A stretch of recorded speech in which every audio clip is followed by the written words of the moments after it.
Hey, everybody. Thanks for tuning in. This is the podcast called Mentor Minutes, a board game podcast that is part of the YouTube channel of Meeple Mentor.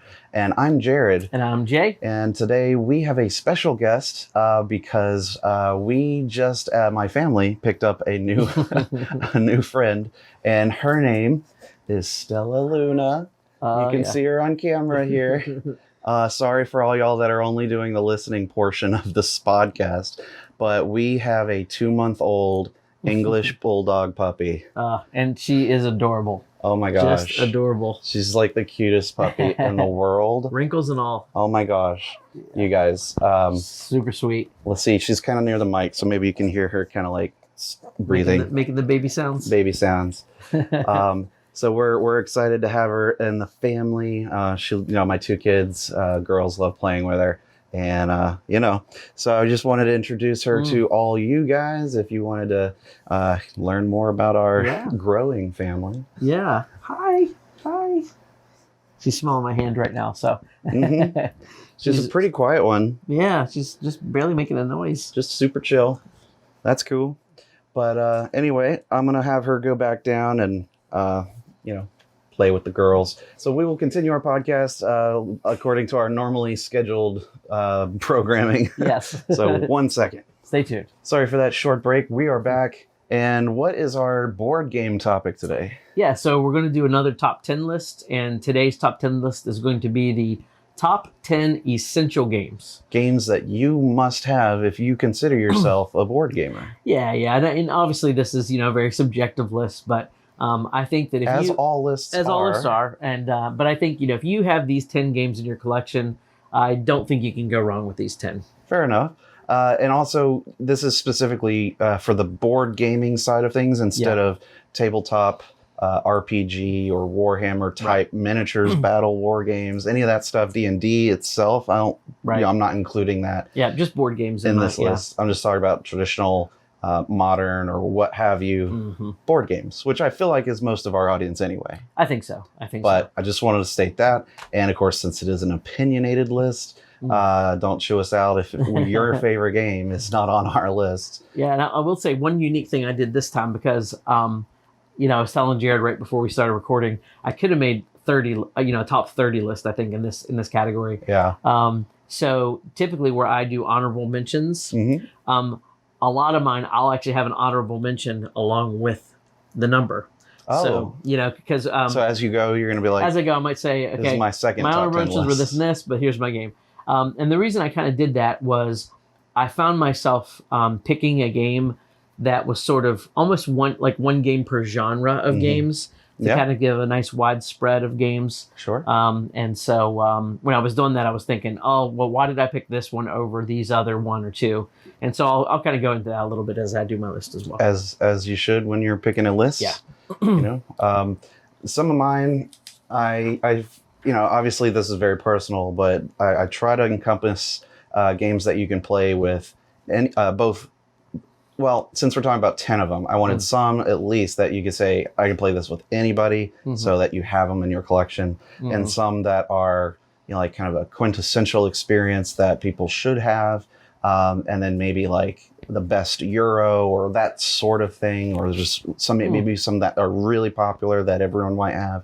Sort of a kind of a blend of those types of things. Yeah, I kind of, I didn't necessarily pick like my top 10 list, because those would be my essential games. Right. But yeah, this was kind of like, I kind of thought of it like, if I was going to go, like Thanksgiving's coming up, Christmas coming up. Yeah. If I'm going to bring 10 games for Thanksgiving or Christmas, what 10 games will I probably bring?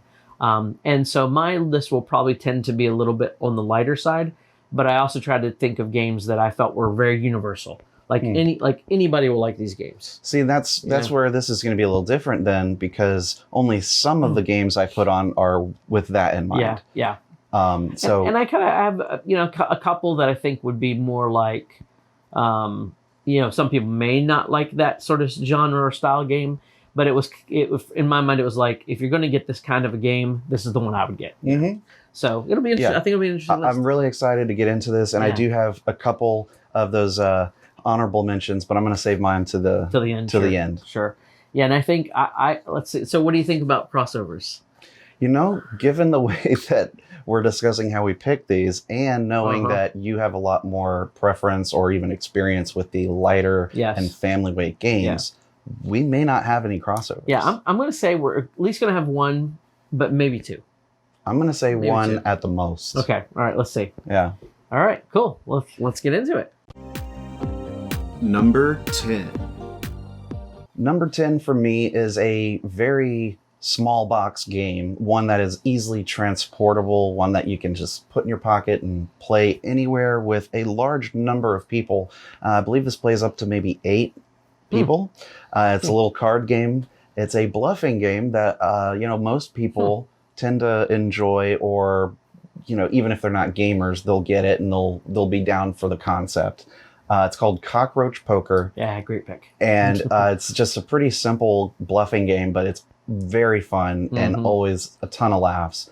I've introduced this to people just at a restaurant, or a bar, and it's like, hey, you guys have 20 minutes? You want to play something funny with trying to bluff each other? Yeah. And it's an easy sell. It's so good. I just felt like if you're going to need, for a top 10 list, you should have something that you can bring and just pull out for anybody and carry with you. And that, for me, that's this game. Yeah, this almost made my list too. For the same reason. It's just it's one of those kind of universal games. Yeah. It's easy and everybody seems to like it. So yeah. So if you haven't played it, it's not an expensive game because essentially it's just a deck of cards. Yeah, it's like $10. And there's essentially like 8 sets of different bugs and insects. Yeah. And if you end up collecting 4 of a single one, you're out and you lose. Everyone else wins. Yeah. So it's unique in that fact too, because there's one loser. Yeah. And everybody. So there are times where you see people try to gang up on somebody because they notice that you have very close to getting a set of things. It's true. But it's a lot of fun, and that's my number 10. Yeah. Good pick. Almost at a crossover there. Okay. It's close enough. Close enough. So what about your number 10? Tell us about that. All right. So my number 10 is a game that I usually will open a game night with as an icebreaker, and that is the party game Just One. Just Great. One is it feels like one of those classic games. When you pull it out, it's super simple. The whole concept is that one person has a card in front of them with 5 different choices. They don't know what those choices are. They just pick a random number in their head, like 3, and it'll be something like pyramid. It will be the word, and then everybody at the table has to write on these dry erase boards a 1-word clue to try to get the person to guess pyramid. I was going to say like the trick behind it. Yeah, the trick behind it. If more than one person writes the same code word or clue, then they have to erase it, and it's not going to be shown to the player who's trying to guess. So if the great mental thing that happens in this game is almost nobody writes the most obvious clue. Which would have helped. Which would have helped. So in that case, when they're trying to get you to guess pyramid, somebody may not write Egypt, but Egypt would clearly be a great clue because they're afraid somebody else is going to write it, and if they do, then both those clues cancel out. And so then the person opens their eyes and they're left to guess the word with whatever clues are remaining. Yeah. So it's just a great game. You can play it with 7 people, really 8 if you want to stretch it to 8. And it's also a great game that you don't really need to play to win for points. Like a lot of times you just keep going because it's fun. Yeah, and there is sort of like you start with 13 cards, and however many you get out of the 13, you get a certain score. But really, it's just kind of like play until you're tired of playing it, and then you're done and you've had a good time. Yep. And you can also have people come in and come out, and it's really no interruption to the game. Yeah, it's kind of a perfect party game in that sense. Yeah, and this, great. In my mind, this beat out sort of like code names, which can be a little thinky and can have just long periods of silence while people are thinking. Yeah. Or For Sale, which I think is another great game, but For Sale, some people just don't like bidding or auctions. So Just One, to me, it's universal, and that's my number 10. I could definitely see how it's more widely appealing than Codenames. Yeah. Because even Codenames, while it's often recommended for Gateway and all that stuff, it's still a gamer's game and not one that my grandmother would be able to pick up and understand. Yeah. It's just got a little right over bit the more edge. going on. a little more intense. And so whereas Just One is just pure relaxation, basically. Correct. So That's so I love a it. great pick. I love it. Number 9. My number 9 is a game called Las Vegas. And this is a classic dice game where you're setting out these little cardboard tiles on the board. There's 6 of them, and each one has a 1, a 2, a 3, all the way up to 6, and they represent essentially all the different faces of a typical 6-sided dice. And then everyone gets 6 dice in a different player collar, and then on their turn they'll roll their dice and they'll choose a number. So let's say they'll choose 3, and every dice they roll that has a 3, they'll take those dice and they'll put it on the 3 tile. And the goal of the game is to have more dice on those tiles than the other players, because there's going to be a certain amount of money at each of those tiles. And what they are representative of is casinos. So you're essentially playing a game where you're gambling at casinos, you're trying to get the majority at each casino, and then you're trying to win the highest sort of denomination of cash at that particular casino. So there's money in the game. There's money in the game. It's nice. It's not like paper Monopoly money. It's card based money. So it's it's easy to get out and play and all that stuff. So could you actually maybe use real money in this? You could use real money, I guess, if you wanted to. Like, could you, like, let's say a follow-up to a poker game, bring it so that for the that'd first, be interesting. the first 3 people who get knocked out will go play Las Vegas. That's funny. The only thing I would say is most people probably wouldn't, because there's a lot of luck in this game. Yeah. So a lot more than Gambling. say, it's very much gambling. Because when it gets down to, you only having like 2 or 3 dice left, because you kind of keep going around the table until you've rolled all your dice. Yeah. If you happen to roll your last 3 dice and they all turn up to be 2s, you have to put them on the 2 spot. So you don't have any choice in doing that. And Does that mean you're done? It means you're done until everybody else finishes. Huh. But the cool thing, have you played this game actually? No, I haven't. Oh, okay. That's why I'm asking questions. It's fantastic. And another cool thing is, so if you're, let's say you have 3 dice on one casino and somebody else has 3 dice on one casino, and the end of the round happens, any ties cancel out. So somebody who has 1 dice there could win if 2 other people tied at like 3 dice or 4 dice. Wow. So it really leads to a lot of those kind of fun, laughing moments. Nice. And it's a dice game. It's got simple components. So, everybody likes rolling dice. It's I don't simple. Well, yes, you do. I just like being the Only in contrarian. Only in combat. Every time he says everybody, then I have to say no. Universally appealing. But this Las Vegas is a great game. I picked this one over another game that has a little bit of gambling, and that's Wits and Wagers, which I think is great. But some people just don't like trivia, even if it's silly trivia. Whereas dice rolling is, it's easy and it's a real fast game to teach. So Las Vegas, my number 9, excuse me. Las Vegas, my number 9. There you go. So my number 9 is another party game. And so this one of the few left on my list, maybe I'll double check, but it's a great game, and it's called Just One. And as yes, as our one. Yeah, as Jay mentioned, it's a great, anyone can play. I just feel like it's a game that any gamer should have in their collection for the flexibility of, just not only introducing people to games, but just having something to play any situation. Yeah. I mean, it doesn't even need a whole table to play. You can just have people stand around and have their thing, that they write. Yeah, true. So true. it reminds me of kind of how some of those earlier party games like Taboo or Scattergories are, where there are no tables needed. Like you just sit in the couches around your living room. Yeah. You could totally do that with Just One, but it feels more modern and it's, I think, more entertaining. Yeah. Personally. So I put that on my list, and perhaps this will be just one of our crossovers. That's good. I like it. Number 8. Moving on to number 8, I was thinking about, every board gamer should have a good deck building game. Do you agree? I agree. You do? I absolutely agree. All right. Well, there's the classics like Dominion and others, but I actually went with one of my favorite, and also because it has a strong IP that I think a lot of people like, or at least would give it a try, even if they've never played a deck building game. Okay. And that's Legendary Encounters, an alien deck building game. Interesting. I've not played this one. I've heard good things. Now, you could sub in Marvel, deck building game, Sure. the superhero ones, right? But for me, at least, that's my pick, because if you are a fan of the movie, or at least familiar, you'll like the fact that there's those the original 4 movies, however you want to consider that original. Yeah, sure. But each one of them has their own like campaign type of scenario to play through, and because it's a deck builder, it's going to play out a bit differently each time, and different difficulties you can add in, and you get to play with different characters from the movies,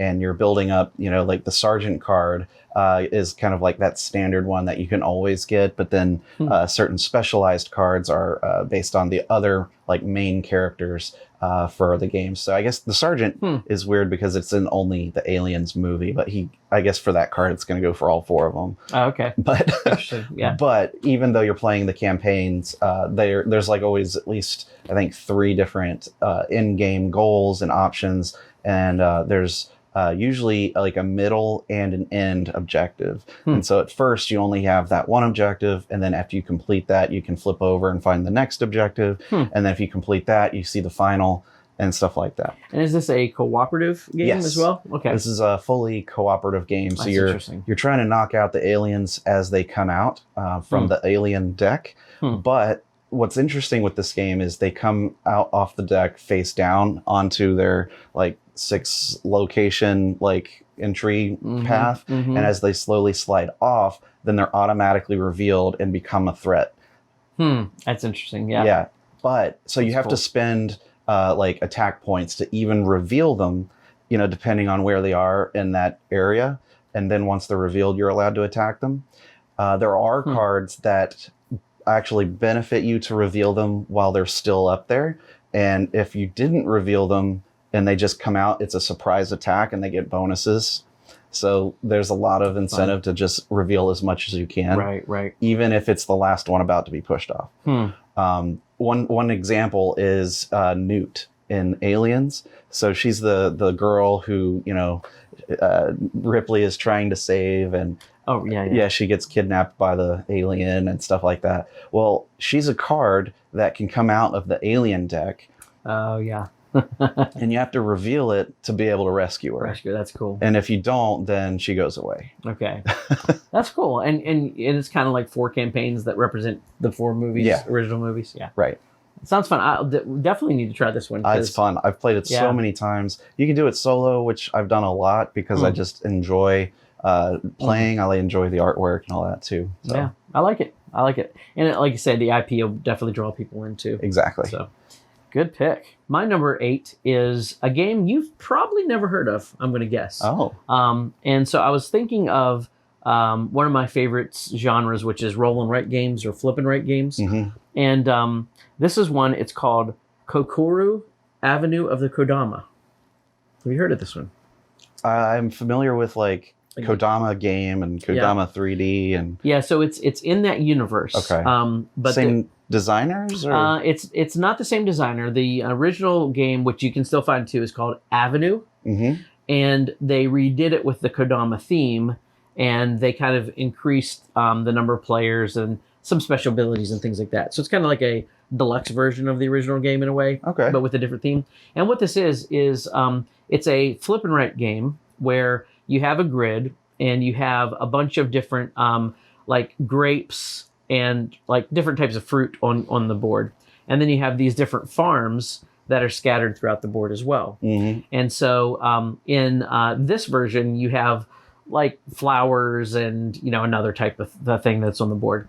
And what you're trying to do is as you flip cards over, you're going to have a shape to draw. So it might be a straight line or a cross or an L-shaped line. And you have to draw that in those squares. And the goal is that you're trying to use those sort of paths that you're drawing to connect as many of like the fruits or the flowers back to a particular farm as possible before the round ends. And the round is variable because there are different of these like yellow cards that are kind of scattered within the cards that you're drawing. And as soon as like 4 of them come out, the round ends. So you're trying to capture, connect as many of these things as possible back to this particular farm before the round ends, and then you count up your points. And the neat thing is, as you go through these different rounds, all the farms except for one are going to be revealed, and you never know which one it's going to be. And you always have to get a higher score than your previous round, or that round counts for 0. So, yeah. You're right. I've never heard of this game. It's a really neat one. And, when the card flips, everybody has to draw that same symbol. And so at the end of the game, I mean, this game could literally there you did I go. say that right? Let me try that one more time. This This game could literally play 100 people at once. Interesting. Because as long as everybody has, a pad of paper that they're writing on with the grid, and then it's simultaneous. You flip the card, everybody does it, you move on. So I really, really like this game a lot. I think it's, I've played this with like 10 people before. It plays smooth. It's a nice little puzzle. It's not too thinky. For rolling rates, it's really good. So what about it is for you essential? Well, I think, for one, I really like the idea, like to me, like bingo style games or games that have simultaneous play, I think are really good, like crowd pleasing games because everybody's kind of familiar with that concept of everybody says a number and everybody goes and does something, So I like that. I also like the fact that you're building a little pattern on a grid. So again, similar to bingo, but there's a little bit of a gamery element where you're trying to strategically draw these paths to connect these things back to your farms, which is fun as well. And to me, this one beat out, and this will show you how much I like this game. Okay. This beat out Silver and Gold. Wow. Which is great. Yeah. And Karuba, which is one of my favorites as well. Wow. Kokoru Avenue of the Kodama is my number. Can you 8. spell that for our listeners? It's Kokoro. All right, that's a lot of O's. Kokoro. And then it's Avenue of the Kodama. Awesome. Well, y'all have to check that one out. Yeah, check it out. It's a lot of fun. Number 7. So I had to have a racing game for my number 7. Wow. You know me and racing games, right? Yep. And I thought about Camel Up. Camel Up's a lot of fun, but there's a lot of kind of little rules kind of happening through Camel Up. It's not the easiest game to teach you're not to actually players. racing. You're more you're not betting than controlling racing. the race. Yeah, so there was a lot of reasons that, although I love Camel Up, I chose Downforce instead. Okay. Downforce is just one of those games, like if you have 6 people and you're looking for a game to play, I almost always recommend Downforce because you are still able to move the cars. You can actually move all the cars along the track, but you're also betting, on the cars, and you can win even if your car doesn't win, as long as you bet well. So can you tank it so that you can win like a bet against an opponent? Like, what if you're playing 2 players? So the thing is, they're all hidden bets. So at different parts of the game, when your cars cross like this yellow line along the track, and there's 3 opportunities for that to happen, everybody does a secret bet on their player pad. You played this, right? No. I can't. You've never played Downforce? Okay, this is so rare. This is so rare that there's 2 games you haven't played. Oh, come on! I haven't played like half the games you ever talk about. Is that true? Yes. Is it really? Okay. Yes. Yeah. This is. There's probably people are gonna so good. This is so good. People are gonna start a wiki like thread on every game that you've played that I've never played. Yeah, that's true. That's true. Because there's so many. But yeah, it's a neat racing game where, you have a handful of cards, and the cards have different colors on them with different numbers, and those colors match the cars that are racing, up to 6, and the number is how far they can move. And so when you play a card down, it might have yellow 4, red 6, blue 1. You are going to move all those cars, even if they're not yours. That many spaces. And so the strategic element of the game is you can sort of like create pinch points so that you can put a car like in a turn that only has room for 1 space, and then all the other cars will back up behind it, to try to slow your opponents down. You can play your like turbo card that makes your one car go 8 spaces, like at a really strategic time to try to loop around somebody. So there's just a lot of fun gameplay. There's also betting. There's also a little bidding in the beginning for the cars you want and the special abilities you have. It's just overall, it's a really great racing game. And if you want to play it with like young kids, you can just take out like the special abilities and just play it with the cards and let them move the cards, and it plays well like that. I've done that with my younger kids. So, in your opinion, I mean, you chose this as the racing game that's essential. How does that compare to, let's say, Flamme Rouge? Flamme Rouge, yeah. Flamme Rouge is definitely more a gamery game because you've got like drafting, everybody's racing 2 different bicycles. They all, you're doing some deck building, a little bit of hand management. Like there's a lot kind of, even for a simple game, there's a lot kind of going on, and it is strategic. Whereas Downforce is, you play a card, you move the cards that are on the card, you move one. It's a lot more simple. It's really easy to teach. Did Downforce come first? Downforce came first. Yeah, Downforce was actually an older game that Restoration Games came and made a new reprint of it. Wow. And I've actually upgraded my cars with Mario Kart cars. So my version actually has like the green cars Yoshi and the red ones Mario. Are these from like the Mario chess pieces? It's from the Mario Monopoly race game. Oh, okay. Yeah, and then I had to like hunt down some of the other cars just to find the colors that I needed. But it looks super cool when you're playing like with Mario. Funny. Yeah. So I'll never play it any other way. Of course. And there's a bunch of other maps and tracks you can get and all that stuff. So Downforce, that's my number 7. Cool. We'll have to play that soon. That sounds really fun. It's awesome, man. It's awesome. So I picked another cooperative game here. Okay. And this is... I think it's it's not necessarily old school, but it definitely has been around a while. It's had a lot of expansions. I think people who like the game typically want to get a ton of the expansions, but just the base game is plenty. And that's what I have. But this is called Flashpoint Fire Rescue. Oh, yeah. That is a great game. I feel like it's a fairly small box compared to other games you might have on your shelf. And it, I don't know, it's just very appealing. There's a lot of dice rolling, which, like I said, I don't necessarily like, but it does have dice rolling, which I don't necessarily prefer. But in this case, all it's doing is really expanding the fire and how it goes, which should be random. Yeah, it's kind of a grid thing, right? Like right. How it's done that. Yeah, there's like the left and up, right sides, and so the fire can spread different directions, and whatever, space or square that it's pointing to with the dice, that's where like maybe an explosion happens or fire begins and stuff like that. Doors, I believe the doors all start closed, but they can get blown open and all that kind of stuff. Yeah. So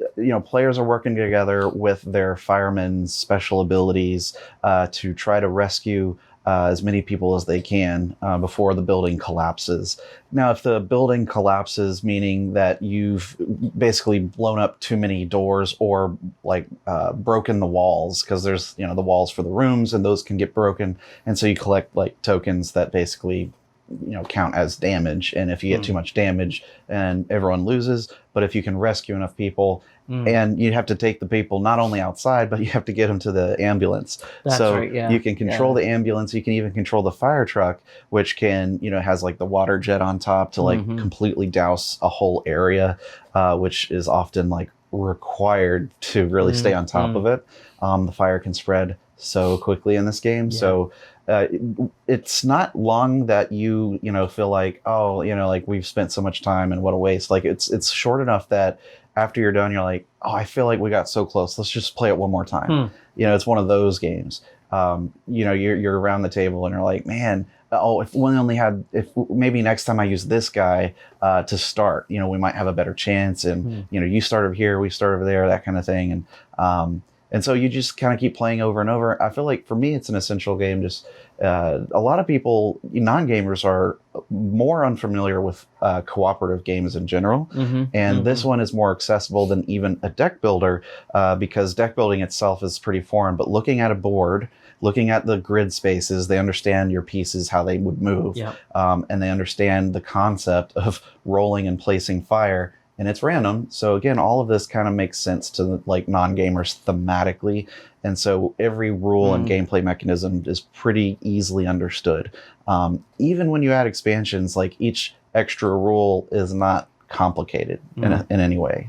I really want to play this game again because it was one that I had that I really liked, but I just didn't get the opportunity to play it very many times. Yeah.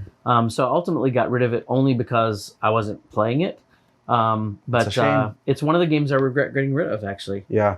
So I'd love to try this again. It's a good pick. We'll put that on our list of games to play. Yeah, the ever growing list. Number 6. Now for my number 6 pick, which I wanted to include on my essentials list, a polyomino type of game. And I considered quite a few.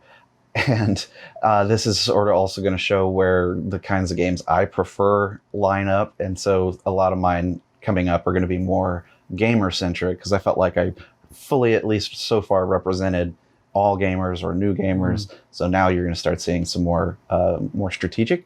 And so we're going to go with Uwe Rosenberg's A Feast for Odin. Oh, wow. That is heavy. It's quite heavy. So I had to preface that's a big jump. It's a big jump. But now that I'm really looking at, with the top 5, top 6 of gamers that want to have a good collection, you got to have A Feast for Odin. It's got a ton of pieces, a ton of options, a great expansion. It's worker placement, and it's one of those games where you can use multiple guys in a single placement action. And so the more effective and stronger actions that you get to do require you to spend more of your available workers. And there's so many actions possible on the board that there's pretty much any strategy you can come up with, you can probably find a way to make it work. There's not a lot of times where there's going to be competing spaces for things, and then you're going to go, well, now what? Because there's like 40 or 50, 60. It's just like ongoing number of things, actions you can do. Not to mention the cards that you can collect often have different ways to score you points and goals to sort of guide you during the game.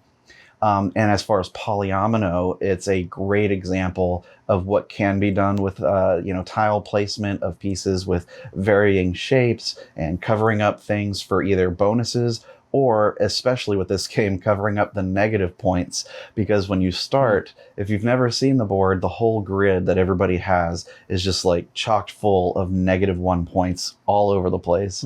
And so you're just incentivized to just get as much tiles as you can, because at the start you're like, wow, I'm already at like -30 or something. So it's a really great game. It's a lot of fun, and once you get past the rules explanation, simply because the number of actions that are possible, it flows really quickly, and you can play 2 or 3 players relatively fast for the heaviness that this is. I think 4 kind of pushes it past that barrier of playing too long and having too much downtime. So 2 or 3 is like really good for A Feast for Odin. And if you're looking for like one of the best polyomino games to have, I would say it's this one. This has got to be on the list of games we have to play, because I haven't played it. Oh no! Yeah. Oh my goodness. This is one I've been wanting to play for a long time. Well, I'll tell you what. Go home, watch the YouTube video tutorial. Yeah, I made a tutorial for this one. Awesome. So, and then we'll come back and we'll play. Yeah. Do you have the Norwegians expansion? Is that the one that you're talking about? I've heard of good things about. I have the Norwegians expansion, but it's not in the tutorial video. Gotcha. I didn't have it when I made the video. Yeah. No worries. Okay, so for my number 6, I almost chose Splendor, because it's almost universally liked by the people I've played it with. Whoa, I gotta stop you. It's not universally liked. It's true. We actually interviewed the board game snobs. Yes. And that's Gabi and Jerry. You're talking about Jerry now. I think. If you mention Splendor in front of Jerry, not he will chew you out and just go off for as long as you'll let him. Yeah, he really hates that game. Yeah, if you mention it, he's going to hate on it, and you should probably just walk away at that point.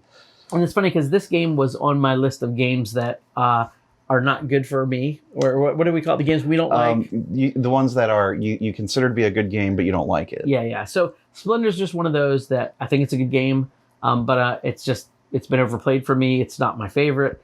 I'd love to hear Jerry's comments below as to why it's not a good game and he doesn't like it. That's right. Defend yourself in the comments below. Yeah. But instead what I chose was Century Golem Edition. I can get behind that. Yeah, Century Spice Road is the original game. The reason I like the Golem Edition is the artwork looks very much like Pixar art. It's really beautiful artwork. It's very bright and colorful. The components are really nice. They're like gems and things. And so the theme is a lot more kind of fantasy and that kind of stuff.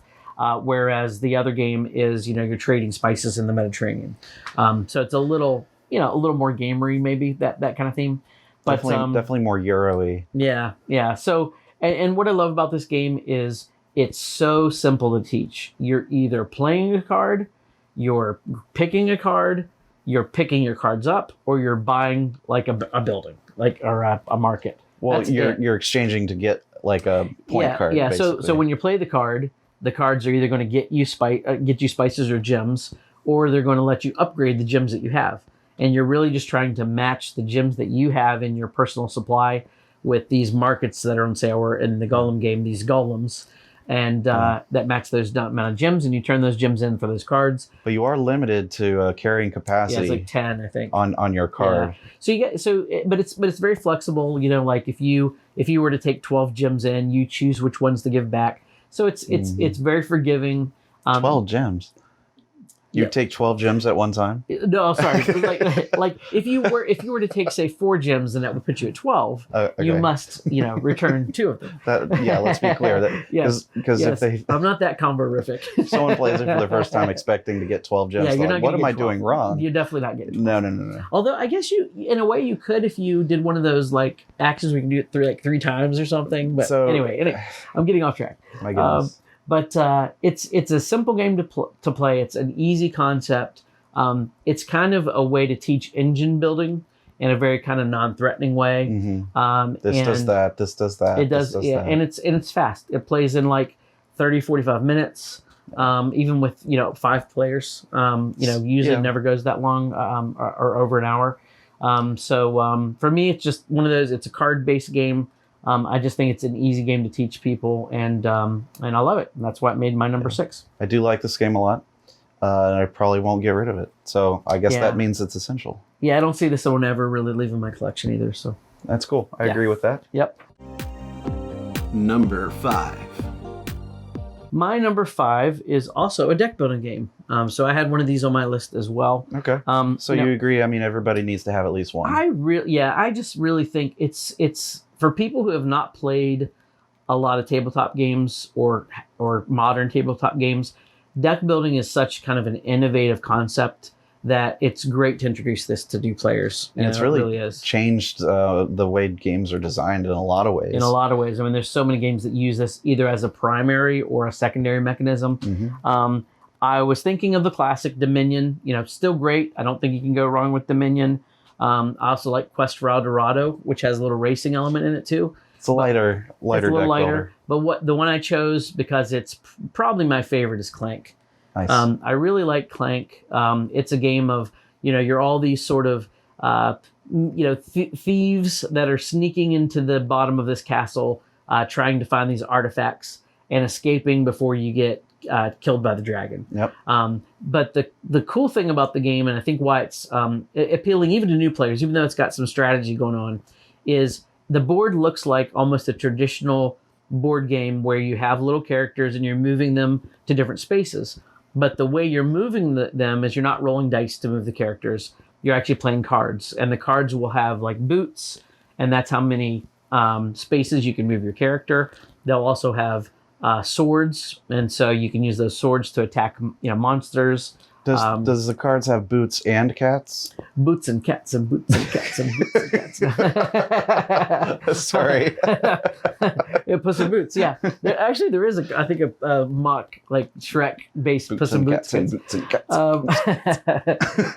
That's all the rapping you're going to get. Or it's not even rapping. What is that? It's beatboxing. That's all you're ever going to hear from us. Yep. 0 days since Jared has beatbox. But then after you play all your cards for movement or for other things, and you can get coins and stuff like that with the cards.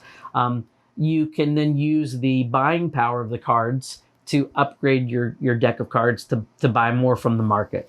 And so your decks get different among all the players. You get special abilities through the decks. And it's just a really fun sort of light deck building game that has some really fun strategic elements. It's got a board that gives you that sort of simulation of moving and everything else. and a little pressure luck because you got to escape before you get killed by the dragon. So, Absolutely. So I love this game, and that's why it's my number 5, Clank. You know, I recently played a Richard Garfield game this past weekend Okay. that I think Don't say it. kills Don't say it. Clank. Is it called The Hunger? Yes. I've heard good things about this game. It was fantastic. Okay. This is going to be... It's a game that I'm going to have to get and then sell Okay. base game Clank. All right. I haven't done Clank Legacy. I'm sure that's awesome, and I would definitely want to keep that. I mean, that's high praise. It is high praise. Okay, I got to play this game now because I've heard good things about it. Fantastic. Yeah. Okay. And I love Richard Garfield games. Yes. You know, So- Magic the Gathering guy. Magic the Gathering. Plus, he's made a bunch of like treasure hunter games that nobody's heard of, but I love too. Bunny Kingdom. That's Yeah. true. Yeah. So But yeah, definitely check out The Hunger. yeah, awesome. I will. For my number 5, we are still moving into that Euro territory once again. Mhm. We might be there for a little bit. This is a Stefan Feld game. Oh And boy. Okay. personally, one of either my number 1 or number 2 favorite Feld game. And this is Trajan. Oh. Okay. Yep. It's fantastic. It's got this like Mancala type of action system where you pick up these different color pieces and then drop them one at a time, barrels, all right, and then wherever you end up, that's the action you can take. But also, if where you ended up there's a special tile that has the required colors in it, then you can score that and you can earn whatever bonuses there are for those. And I love this game. I think there's just a lot to it, but it also plays fairly not necessarily it's a fast game, but it plays in a way that feels like there's not a lot of downtime. You're always like planning ahead because so much of it is like, well, if I move all of these, I could get the colors and the positions I want. But then, oh no, if I move up next, then I actually have to like disperse these around. And now I'm not getting the action I want. Should I take a lesser action, less beneficial action this turn to set up scoring this thing next round, or just take the actions I want and maybe I'll score these other things randomly. So there's a lot of cool choices like that.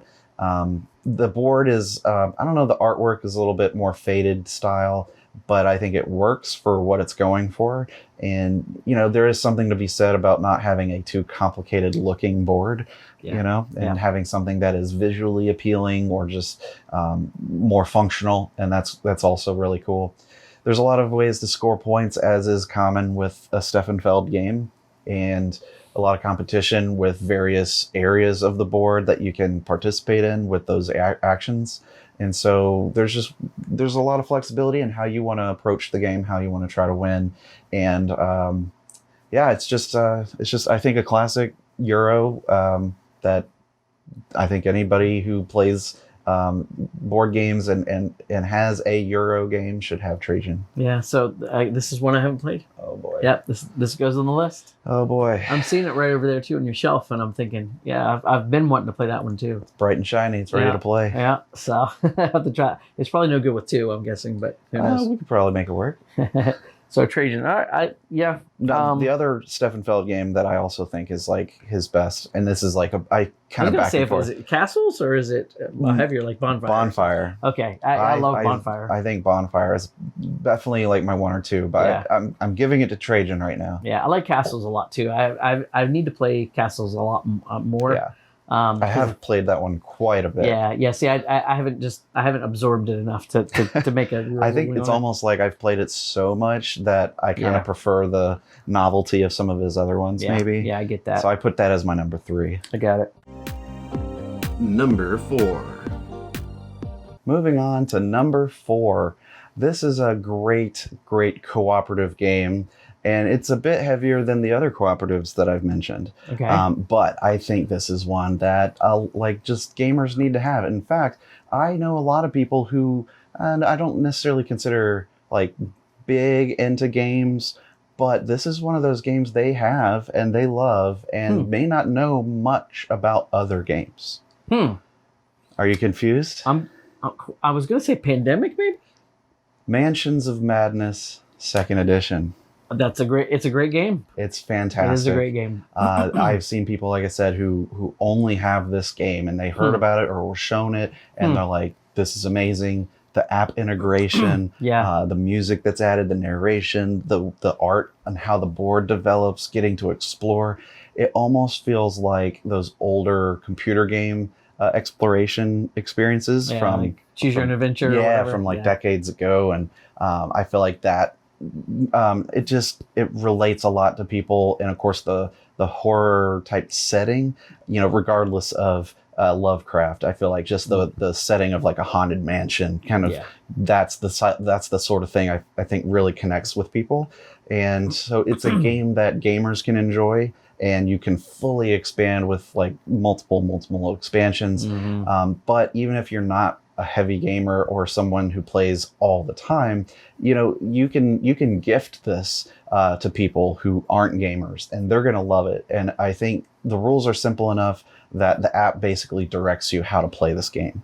Yeah, there's very little that you need to remember. I mean, even though there can be some sort of sticky rules about like how fire spreads or this and that, a lot of that stuff is like you only have to worry about it if it happens. Yeah. And then there's a real quick like reference guide that you can look up. So there's a lot that you kind of learn or can learn while playing. Yeah, I totally agree. So I do think it kind of crosses that boundary of being a gateway, but also of a gamer's game. Yeah. And for that reason, I think this is a really solid co-op to have in your collection as an essential.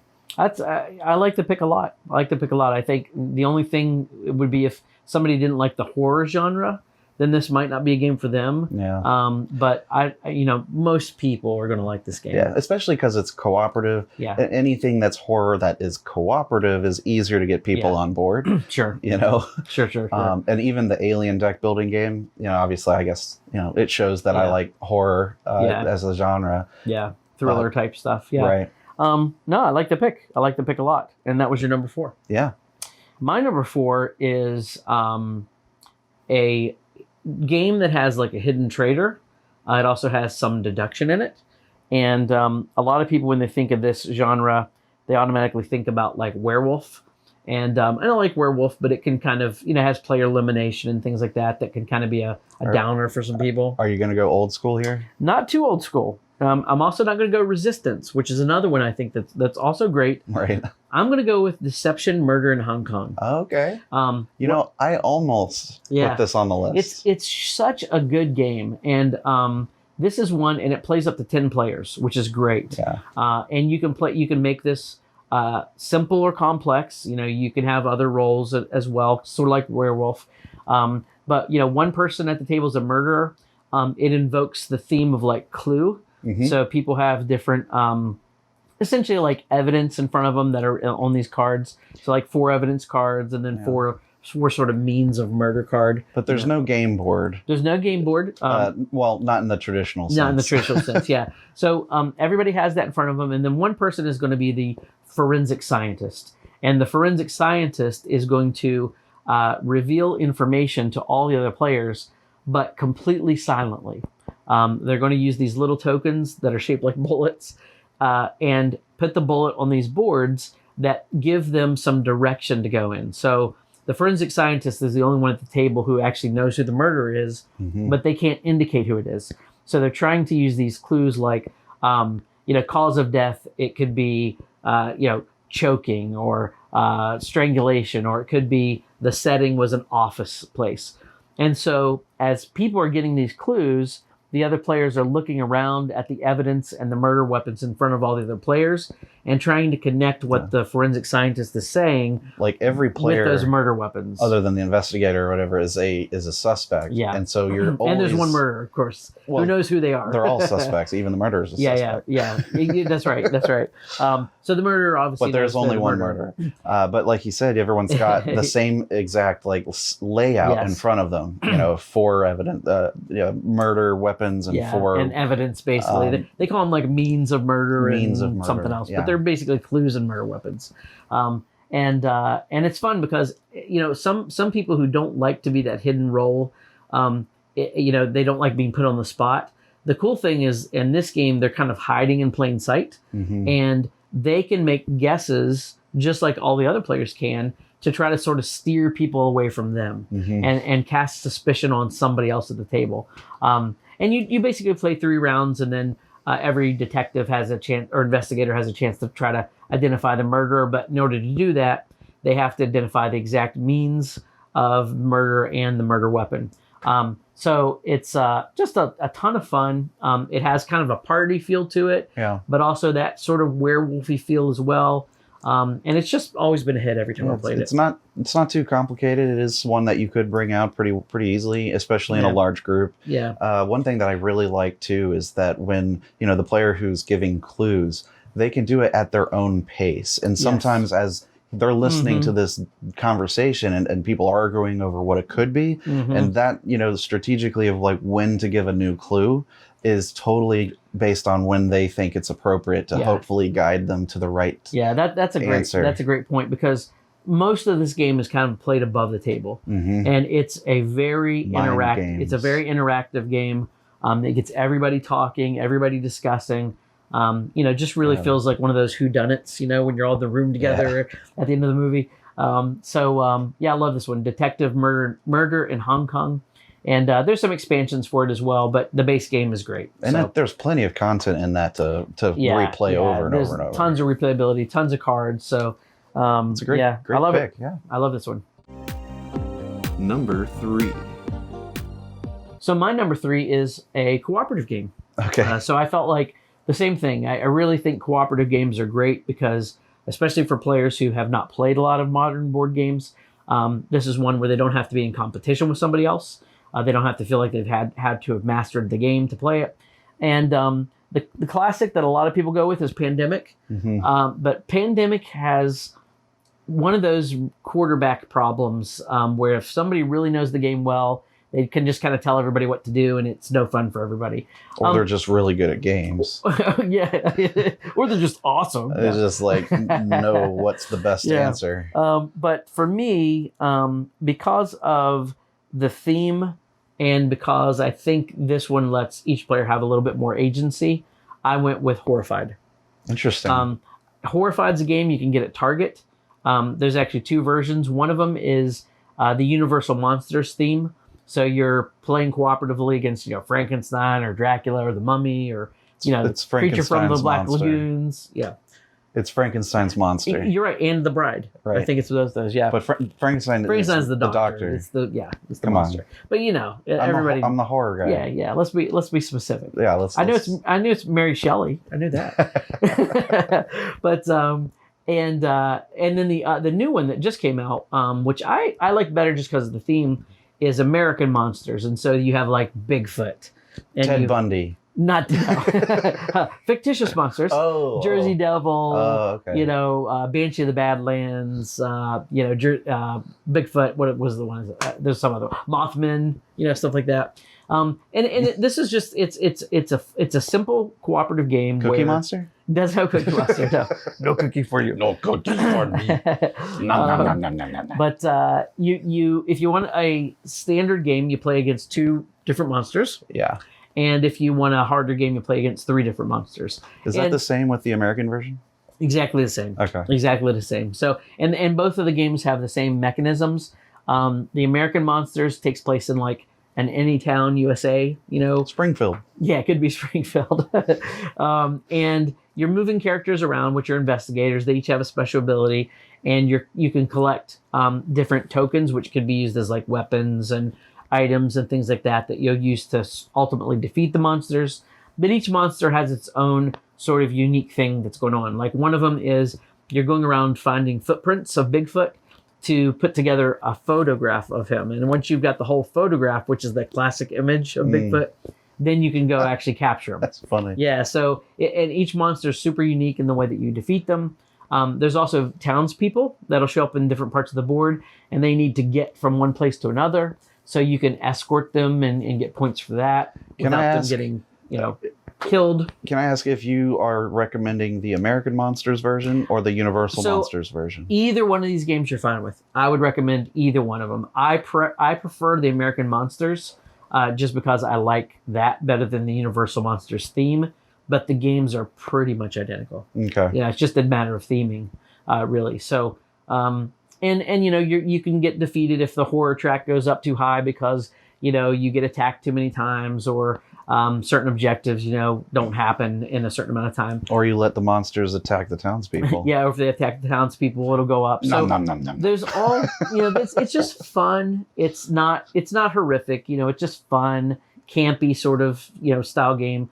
But it's cooperative. You can play it as a family. You can play it with your gamer friends. And I just think Horrified is a great game with a nice IP, and it's easily available at Target or Amazon. Absolutely is. So And I love it. If you're interested to play it, you can watch my tutorial video. Yeah, you did the original. Of course. Yeah, the original. I don't yeah. think the American one was even out when Yeah, it's just came out this year. it's like just came out, just Yeah. missed being Yeah. able to do it. Yeah, But it's cool. It's good. yeah, great game. Good game. Highly recommended. So actually, I'm looking at my list thinking there's actually a ton of horror themed games. You have another one? I gotta think of what this one is. Yeah, this is another horror themed game on my list. It's not another one with aliens, is it? No. Okay, because I would have been able to guess that one. My number 3 pick. This is a great co-op with a trader that I feel like every gamer needs to have, and that's Oh. Fury of Dracula. Okay. Well, that goes with my Horrified theme. It Universal does. Monsters. It True. does. It piggybacks True. off that a bit. Wow, we're having sort of overlap, but no yeah, overlap. it's more like genre overlap. Like in a way. yeah, we're like on the same page, but you're going with the light stuff. I'm going Yeah. with the heavy stuff. That's funny. That's a good list. That's amazing. Fury of Dracula. There's 4 editions now, and I feel like the 4th is probably the best at this point. Yeah, I think so. I currently own the 2nd edition, but I made a tutorial video that covers the 4th edition, which you can watch on the channel. But you've got vampire killers like Van Helsing that players get to be with special abilities. You can collect items and other Like special cards that give you certain powers and and combat, companion pieces of allies and stuff like that. But- weapons. But one player is Dracula, and they have a deck of cards that are numbered and but also have location names on them. And so they're moving around the map using these cards face down along this like map track close to them on their side of the board. And so while they're slowly moving around, they're at whatever current location that first card is, but no one knows where they are unless they can get to that location. And then the Dracula player will have to reveal themselves, in which case, like a combat happens. Think like Scotland Yard, the classic. Yes, game, very much like that. Yeah. But I feel like this is a bit more accessible. I think the theme is stronger personally. And especially with the 4th edition, some of the rules changes that they made for, say, like the railroad, the way that you can get railroad tickets to ride that. It's more streamlined. Yeah, it's just easier for that. But essentially it's the same game though in any of these 4 editions. There's only like minor rule changes and the aesthetic as far as the art and that sort of thing. Larger board size, that kind of Right, thing. board size. But the 4th edition does it comes with pre-painted minis. Yeah, that's it. And the board's larger too. So it is larger. Yeah, and there's like a misprint on a couple things, but you can easily download stuff to fix that. Yeah, and the company WizKids has been really good about supplying reprint cards that were off. But it's just, to me, it's an essential. You need to have a game that's like that has a trader, or not necessarily a trader, but like one versus many, where everyone's working against one player, whether it's from the beginning of the game or in the middle, such of games like Betrayal at House on the Hill. Yeah. That one's a bit dated at this point and it's outplayed. And if you go with that route, I would just say do the Legacy version. Yeah, Legacy, or maybe the Baldur's Gate D&D Yeah, version. or maybe some of the newer IP-based versions from that game. But Fury of Dracula, I feel like, is just a mainstay in that genre. And it's a lot of fun. Whether you're fighting against Dracula or just trying to hide from your friends is a lot of fun. Yeah. You can taunt them quite a bit. So yeah, check it out. Yeah, I really like this game a lot. Number 2. Moving on to the number 2 picks. Now we're really, really up there, right? These are Yes. games you have to have, right? I think so. I really think so. Well, I hope so, because you made a list. Yeah. And this is my number 2. It's a sci-fi themed game, but there are no aliens. Okay, so it's not the one I was thinking. Yeah, it's not a horror themed, but it does take place on another planet. It's extremely popular, extremely replayable, has tons of expansions at this point. It's called Terraforming Mars. Yep. And wow, this is an amazing thematic type of Euro. Even the solo mode is excellent. So if you're a gamer that just likes solo as well, out of all the 10 of these, this is a really good solo one to play. But in the game, you're using cards to slowly build up Mars's climate and heat, and you have to raise the temperature, you have to add oxygen, you're adding forests and stuff to the planet, and water, of course. So these are the things that collectively people are doing to the planet, but to the extent that you are participating in that is kind of how you're scoring.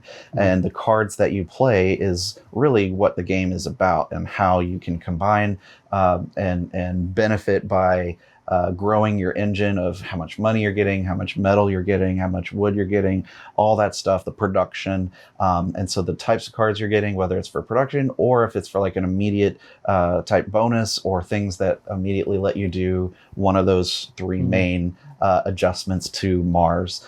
And there are victory points to be earned along the way, but it's also a game where I've played plenty of times where I'm in the lead for like 90% of the game, even at the very end, and then it comes to final scoring, and there's milestones to be earned, and there's awards for the majority of things, and then the cards themselves will score as well at that point. And so I've lost while I was in the lead the whole game to all the extra ways that are scoring points that players have been building.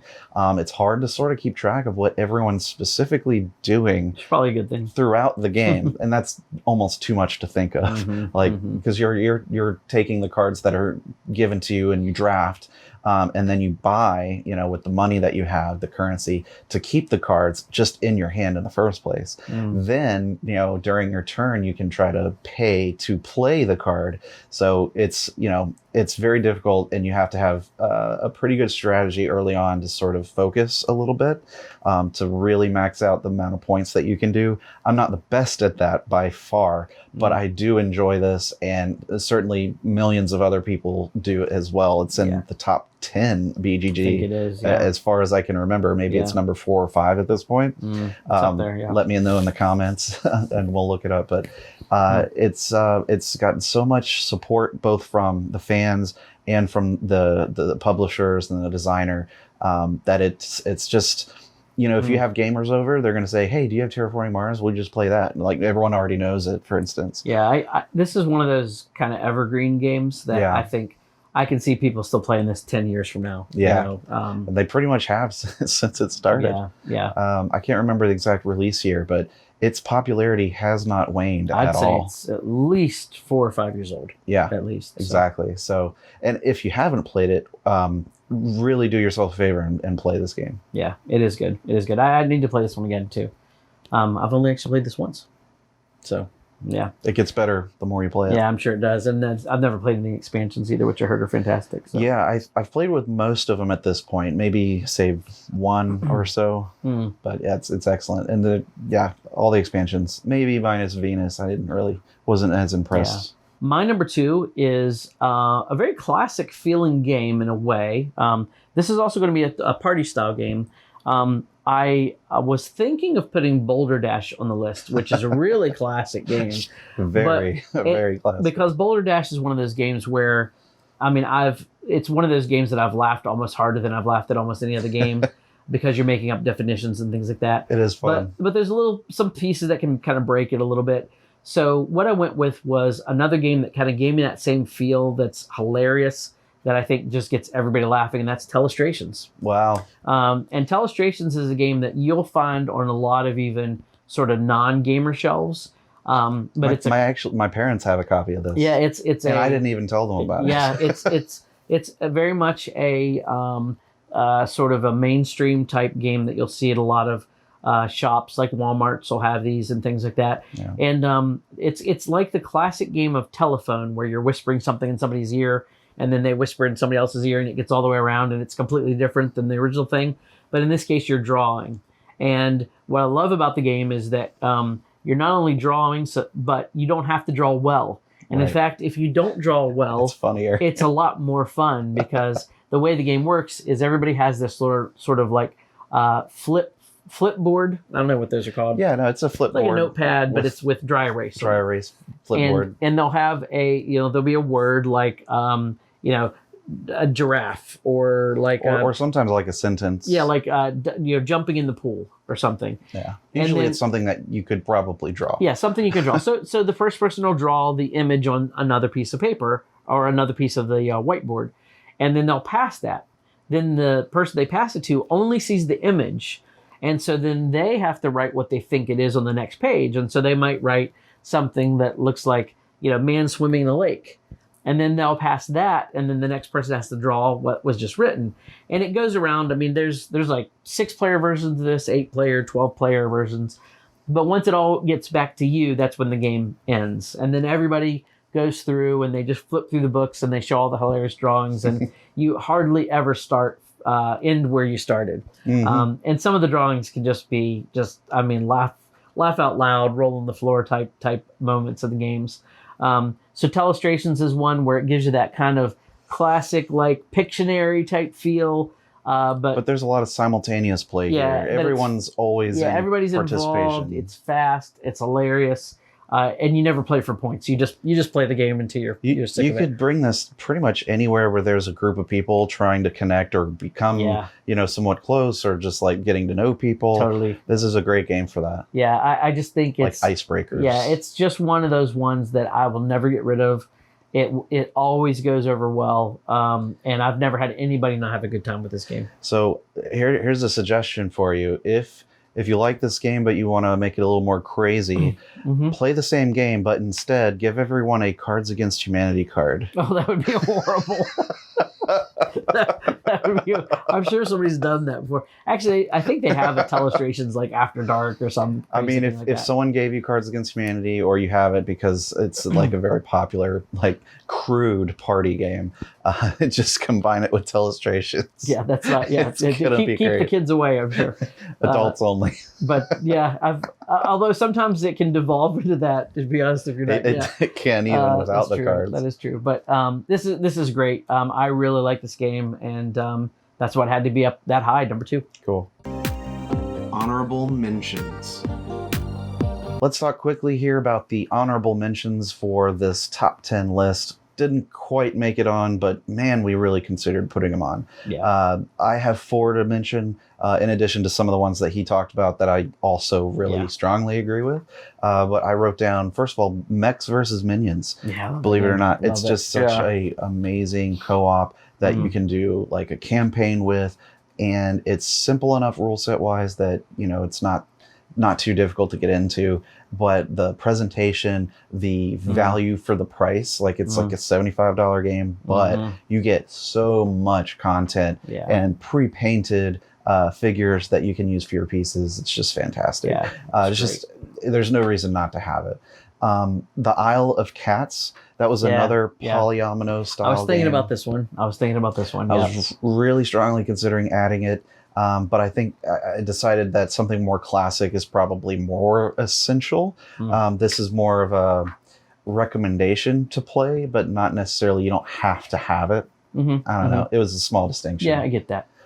7 Wonders, which is, I was thinking of him with, I was thinking that Sushi Go, right, any of those kinds of. Takenoko. Yeah. I was like, I mean, at this point, it kind of shows its age. And there are other games that do that kind of stuff well, and maybe just not mention it. Yeah. I don't know. Yeah. No, they're all perfectly good games, and I don't think you can go wrong with those games. You had one more, you said? I have one final one. Okay. And again, this is something, maybe it's my preference, but it's a game that has a strong IP and introduces worker placement in a way that people really get quickly, and that's The Godfather, Corleone's Empire. It's funny. I keep mentioning this. I almost thought of this game too, it's because such a solid. I don't. I mean, I've played a lot, but I don't feel like I played it even enough, because it is something that you can get new gamers into really easily. And it's still a medium weight, like, gamers game. Yeah, it is. And people buy into it so quickly, and they catch on quickly, and then they want to play it again and again and it's got again. some Take That too, which is kind of fun. Yeah. But I Yeah. did put this on our underrated list. Yeah. And I think I it maybe feel like ended up that's on mine, probably too. where it fits Mhm. more so than Essentials. Yeah. But I certainly almost put it on. Yeah. here. Why this game isn't higher up? I really don't It's know. surprising. It's so good, and you can usually snag it for like a really good price. It's usually on sale Yeah. quite a bit. Yeah, I even got it when throughout it was, the year. You know, remember when like Macy's or whatever store it was had these like for $10 each or something. Like before JCPenney's closed. Yeah, it was one of those type of deals. But Big box store. Yeah, that's a great one. I actually really was torn on putting a worker placement game on the list, and ultimately I left worker placement off. And I love worker placement. It's probably my favorite genre, which is funny. But Yeah. I was thinking Stone Age maybe. Right.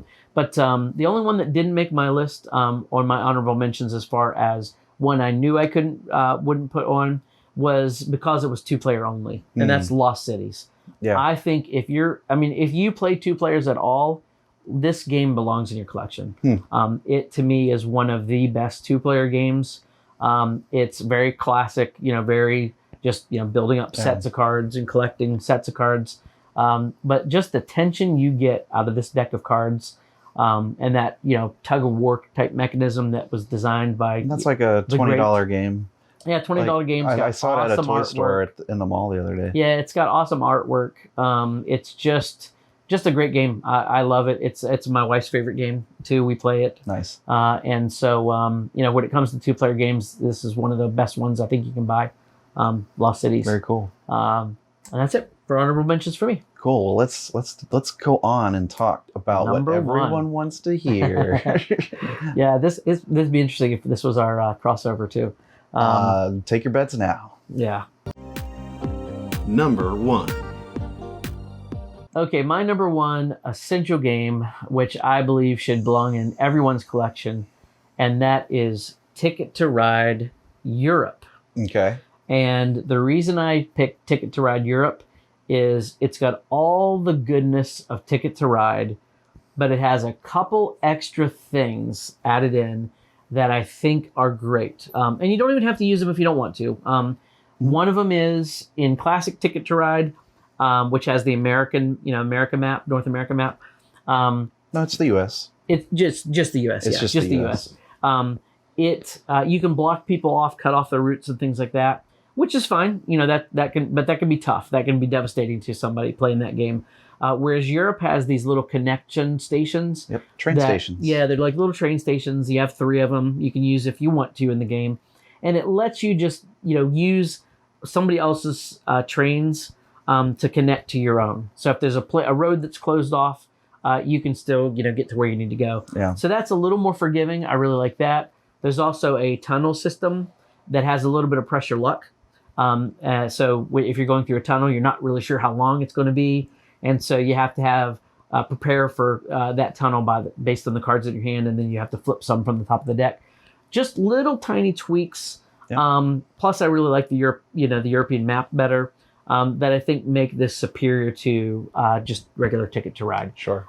So for me, this is a game where, if I was going to have a couples night and invite another couple over to a game night, Ticket to Ride would absolutely be one of the games we play. And I just, especially for someone who has not played a lot of games, because it's simple to teach. It's not intimidating.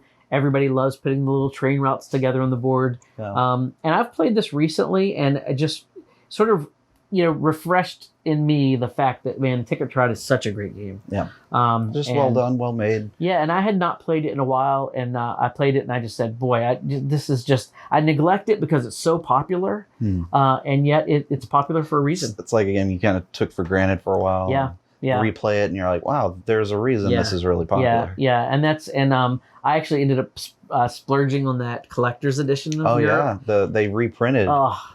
Ticket to Ride Europe. And the map is gorgeous. The little train cars are. I can't wait to see that. Yeah, it's really, really nice. And so for me, that's good. That's one that I think, because of the components, right, to show that to new people coming over. Certainly, if you're going to buy it, then buy the deluxe edition. Yeah, and I'll never sell it. I mean, it's one of those that'll stay in my collection forever. So my number 1, Ticket to Ride Europe. Well, we don't have a crossover for number 1. Okay. So All right. I thought about. I thought Ticket to Ride would be on your list for some reason. I thought that might be on thought your about list. Ticket to Ride, and then I was like, at this point, personally, there's so many other games that are really More your thing. more my thing, but also easy, you can still introduce people to, and Sure. it doesn't have to be that. And this is just my personal thing. I'm not a huge fan of train themed games. Oh yeah. No, sure. There are some notable exceptions to that, like Brass Birmingham, but for the most part, I'm not a huge train game fan. So I decided to go a different direction for my number one pick. A different train route, so to speak. You might say I had to put a station on your road or your path or whatever. Anyway. We could do this all day. So the idea started to take flight when I looked out and saw the... You're thinking of another one, aren't you? Let's just land this train. I mean, land the plane. Sorry. Let's bring this bird down. No, it's a game called Wingspan. Yeah. And it's man, it's fantastic. Mm-hmm. It is another game that people see and they want to play, not only because it looks beautiful, the birds, the art, and all that stuff is very accessible. People just like nature and all that. It's got high quality components, from the egg pieces to the deluxe dice tower that comes in with the box, and the wooden dice that are so large they feel great to roll, and the little eggs. You're right, but the I was going to say the journals that open up, like that right there is just cool. Just it's as an you awesome do it. production. Just overall, it's an impressive thing to see, and it's a great fun game to play. Anybody that I've introduced this game to, which is getting harder to do because it's so popular, but when you introduce this, most people's first thought is, "Wow, this is really cool." And the longer they play, they go, "Wow, there's actually a lot of strategy and a lot of depth here." And man, I can't wait to play it again, because now I have a lot more ideas of the different possibilities and the different abilities of each card. One cool thing about this game is every bird card in this game is unique, and I think that's just an amazing thing. I just for a board game to have a unique hundreds of cards with literally balanced, hundreds of cards with balanced player powers, all unique art that was painted artwork. I mean, they're like Audubon paintings. A lot they're beautiful. of work and love was put into this game from the get-go, and I'm really happy to see it succeed as well as it has. And I think it's still Stonemeyer's #1 selling game. Yeah, I think it's nearly sold 1 million copies at this point, I think. Right.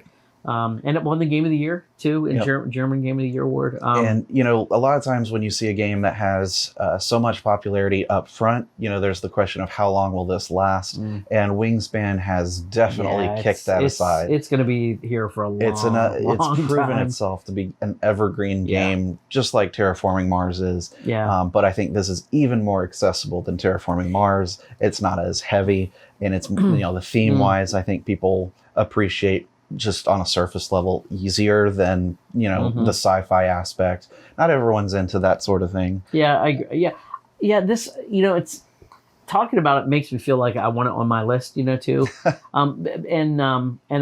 I had thought about this as a side pick, I would have. There's something about this game, which I agree with everything you say. There's something about this game where I'm always reluctant to pull it out and play it. I don't know why. But then when I do, I really enjoy it. Yeah, it's very rewarding. Yeah, and I don't know. Maybe it's just because the bird theme doesn't appeal to me personally. But then when I play it, I really is so like strong. it. Yeah, I really like it. That's the thing. Yeah. But even if you do like birds, there's text on the bottom of every card. You can learn some fact about the bird, and you always get to know their wingspan. Yes. I mean, literally, you get to know how large the wingspan is. The mechanics of the game, certain birds are predators, so you're tucking other cards under it. Some of the birds lay more eggs than others, so you can put more eggs on those cards. I mean, the mechanisms are very tightly integrated to the game. Yeah, interwoven. And that helps it that helps to teach it too. Sure.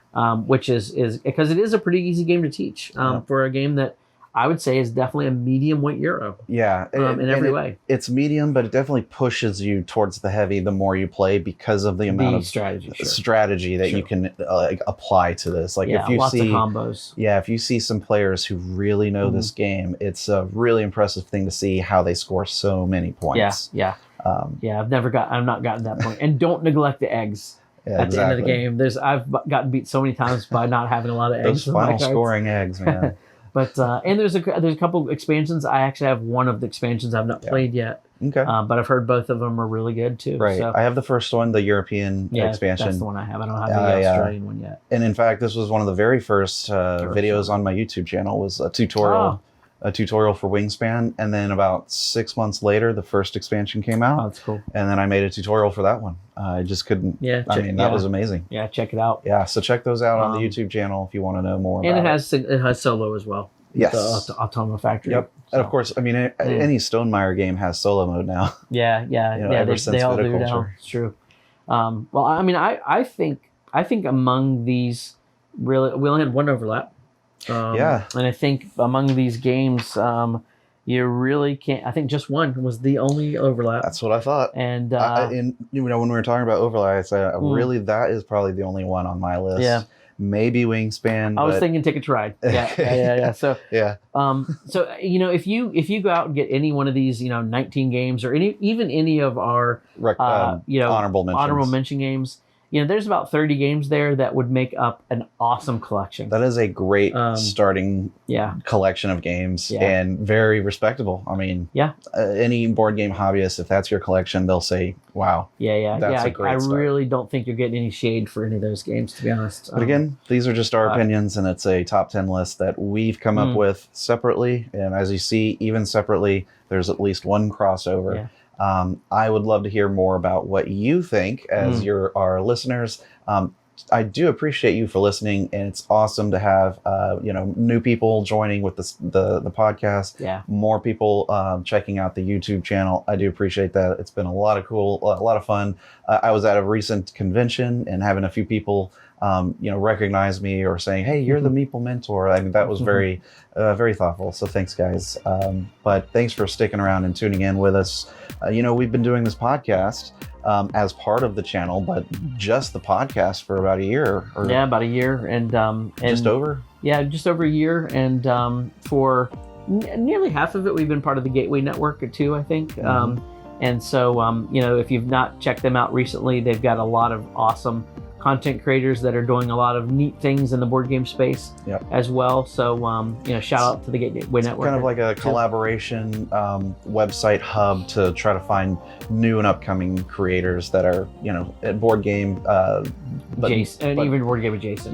But vetted for their amazing creativity, for their impact, or their just the content they make is really solid. And so they're just recommended. And so we want to help, everybody spread the word, learn about all these other great content creators. So we want to thank the Gamecasters, the podcast, because they were the originators of the Gateway of this network. And they're such an entertaining group of people. Ryan, Natalie, Jeff, and they just laugh out loud episodes on their channel. So and I always check out their podcast. They're my favorite. I never miss one. It's just great. So. So I guess until next time, this has been Mentor Minutes, and I've been Jay. And I've been Jared. Catch you next time. Bye-bye.